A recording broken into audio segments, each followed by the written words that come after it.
Hej, Daniel fra Gravekompagniet her.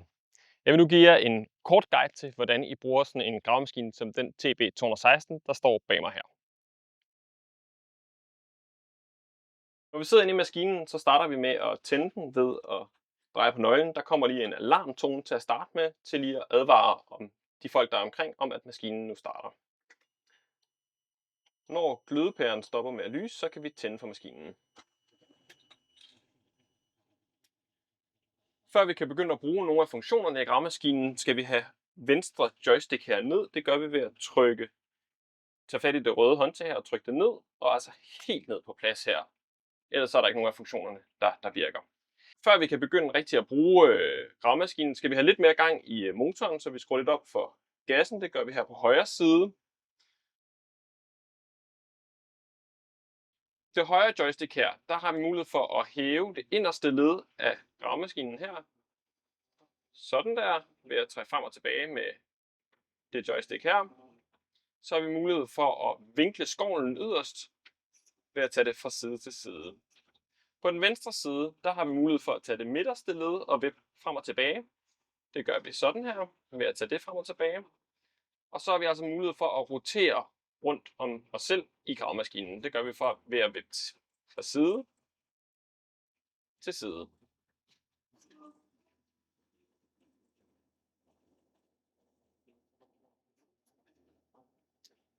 Udover de basale armfunktioner her, så kan vi, når vi graver, gøre brug af den vippefunktion, der sidder her på højre side. Så kan vi vippe skovlen fra side til side ved at skubbe for den her tommelfinger fra side til side. Og det vipper altså skovlen fra side til side. Når det er sådan, at vi skal grave, så er det vigtigt, at vi har doserbladet nede. Det hæver jeg og sænker jeg her på højre side ved det håndtag, der er herovre. Når vi graver, så er det godt lige at skubbe doserbladet ned, så vi lige løfter os en lille smule. Så har vi væsentligt højere stabilitet på gravemaskinen. Når vi graver, så er det et spørgsmål om at sætte de forskellige funktioner sammen. Det vil sige, at vi kører ud og tager en grabfuld her, som vi så kan sætte af et andet sted. Det er sådan, så det yderste led, vi har herude, det vil sige det, du styrer på højre hånd her, det har højst moment, det vil sige, der har du størst brydkraft. Skal du igennem noget tung jord, så er det altså en rigtig god idé at gøre brug af den ekstra brydkraft, der er her. Der kan vi virkelig tage nogle store skovlfulde på den måde. Hvis vi skal køre med gravemaskinen, så hæver vi selvfølgelig doserbladet og armen. Og så er der foran os 2 joysticks her. De styrer henholdsvis det højre og det venstre bælte. Kører man dem begge to frem samtidig, ja, så kører vi fremad, og det samme, hvis vi tager dem bagud. Skal man dreje, så kan man enten bare køre den ene frem, så drejer vi en lille smule. Man kan også køre den ene lidt mindre, og så laver vi en lidt blødere bue, der er lidt mindre hård ved undergrunden. Vi kan også dreje rundt om os selv på den her måde.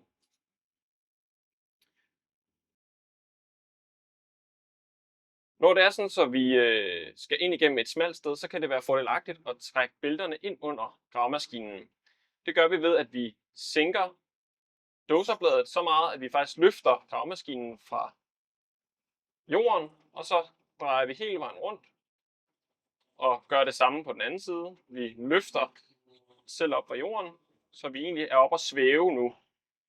Så trykker vi den højre fodpedal ned, eller hælpedal her ned, og så bruger vi dosearmen, joysticket herover til at trække bælterne sammen. Således der. Så har vi altså mulighed for at komme helt ned under 1 meters bredde.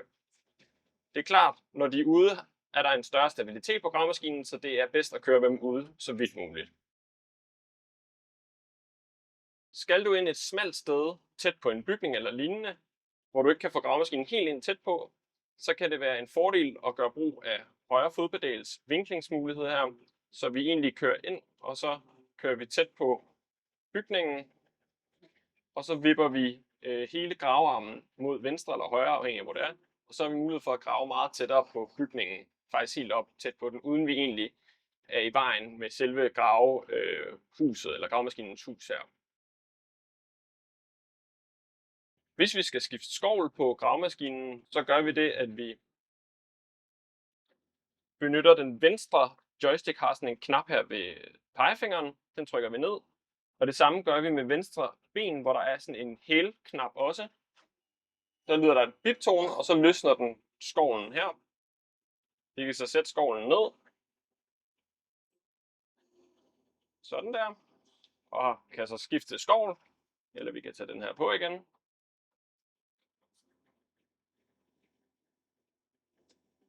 Og der skal man så ikke aktivere noget. Der fortsætter man bare med at vinkle den op, indtil den til at klikke der.